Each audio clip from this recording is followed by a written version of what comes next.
Bonjour à tous, bienvenue à la chaîne de Fernanda Falcao et aujourd'hui on va parler d'un sujet en cardiologie.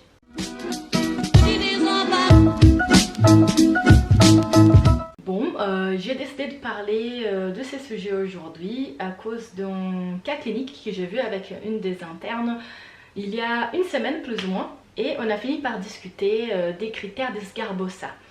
Alors je vous explique déjà pour commencer que les critères sont dans les cadres d'un bloc de branche gauche. Les blocs de branche gauche, je vais vous mettre quelques images sur l'écran. Comme vous pouvez voir, quand on a un bloc de branche gauche, le QRS est élargi et ça difficulte les diagnostics d'un syndrome coronarien aigu. Parce que comme on a déjà une difficulté de passage de signes électriques par les ventricules, c'est difficile de dire dans les cadres d'un bloc de branche gauche si on a un syndrome coronarien aigu ou pas. Alors, en 1996, Dr Esgarbosa, elle était connue pour développer 3 critères qui ont été connus comme les critères d'Esgarbosa. Et maintenant, moi et Pangu, on va faire un petit magique pour montrer les 3 critères ici. Et voilà. Alors, dans un ECG normal, on a une discordance appropriée entre les ST+, et les QRS. C'est-à-dire que si on a un QRS qui est positif, les ST aura un sous-décalage.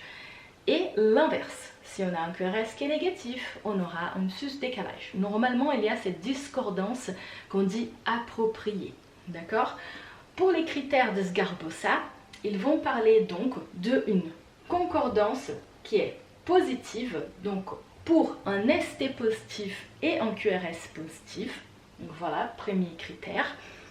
Et deuxième qui dit concordance négative entre un ST négatif et un QRS négatif. Vous voyez, donc ça casse la discordance appropriée qu'on a dans l'ECG normal, dit normal. D'accord? Je vous laisse l'image aussi pour faire un exemple. Cette convergence aura plus d'1 millimètre pour la concordance positive ou négative. Et le troisième point, c'est alors une majoration de plus de 6 mm de la discordance entre ST et les QRS. Donc ces 3 critères-là ont été connus comme critères d'Esgarbosa, mais ils ont une spécificité qui est quand même bonne, élevée, on va dire normalement dans les dernières méta-analyses réalisées de 30%, et une sensibilité qui est basse.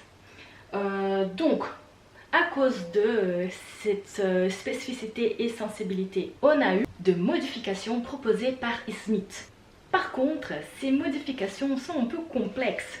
Ça fait rapport à des ratios entre ces concordances et discordances, donc c'était quand même complexe. Et la sensibilité continue est basse. Et c'est là que je vous ramène une nouvelle chose. On va changer l'algorithme de Barcelone. Cet algorithme-là a été publié récemment. Il s'appelle déjà algorithme de Barcelone parce qu'il était présenté lors du congrès européen de cardiologie de 2017 qui s'est passé en Barcelone. Cet algorithme-là va raffiner un peu les critères déjà connus et on va finir alors avec, donc premier critère, une concordance de ST de plus de 1 mm en n'importe quelle dérivation. Ça c'est important parce qu'avant, pour les critères d'Esgarbosa, on considérait seulement les dérivations V1, V2 et V3. D'accord? Donc maintenant, en n'importe quelle dérivation. Donc à savoir, sus-décalage de plus d'1 millimètre en n'importe quelle dérivation ou sous-décalage de plus d'1 millimètre en n'importe quelle dérivation. Et les deuxième critère qui parle de la discordance entre QRS et ST de plus d'1 millimètre en n'importe quelle dérivation avec un maximum de R ou S inférieur à 6 mm. Et c'est ça le plus important et c'est ce qui fait la grande différence entre les critères d'Esgarbosa et l'algorithme de Barcelone. Parce qu'ils ont vu qu'il y a quand même une discordance qui était plus significative quand le R et le S sont inférieurs à 6 mm. c'est là qu'on a quand même le plus d'infarctus vérifiés effectivement dans les études réalisées. Et donc cet algorithme-là a été validé avec une sensibilité de 93% et une spécificité de 94%. Comme vous pouvez voir, jusqu'à maintenant, c'est le plus indiqué pour nous guider quand on regarde un ECG dans les cadres d'une douleur thoracique aiguë chez un patient qui a un bloc de branche gauche. Sachant qu'avant, on disait que tout nouveau bloc de branche gauche signifie un infarctus du myocarde. Et ça s'est déjà depuis longtemps montré faux. Et c'est pour ça que ces critères-là ont été développés.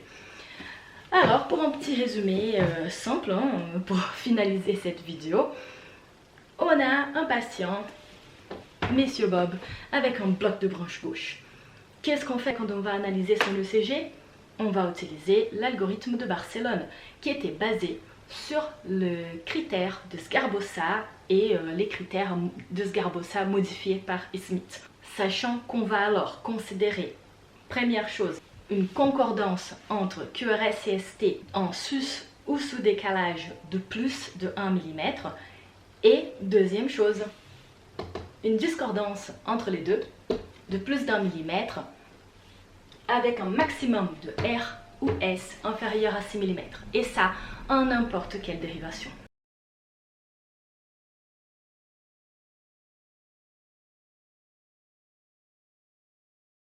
J'espère que cette vidéo était quand même simple. J'ai essayé de faire d'une façon plus résumée et simplifiée. C'était pas l'objectif de faire trop complexe et trop approfondi. Je ne suis pas cardiologue, je vous rappelle, je suis médecin généraliste et je travaille aux urgences. Donc c'est vraiment pour vous aider avec de petites astuces dans notre quotidien. Si vous avez bien aimé cette vidéo, laissez votre like, abonnez-vous à la chaîne et revenez la semaine prochaine pour une nouvelle vidéo. Laissez vos commentaires en bas, suggestions des sujets pour que je fasse des vidéos de plus en plus intéressantes. À la prochaine!